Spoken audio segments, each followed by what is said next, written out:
Hi, this is Shay with Trucks to Sales here today looking at this Peterbilt 579 sleeper removal.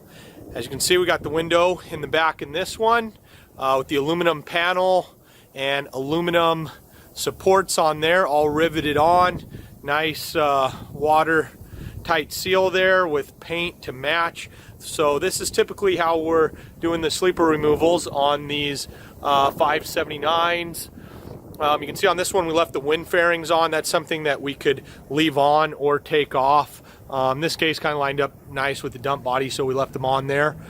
Go ahead and jump inside, check out the interior.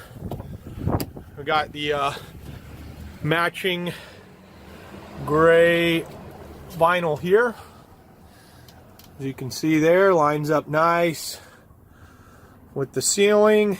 Got the window and two panels right there. Yeah, definitely a nice job. Normally we're always matching the interior. If it's tan, we'll do tan. This is Shay with Trucks to Sales. Thanks for viewing. Please visit our website at www.truckstosales for more information. Thank you.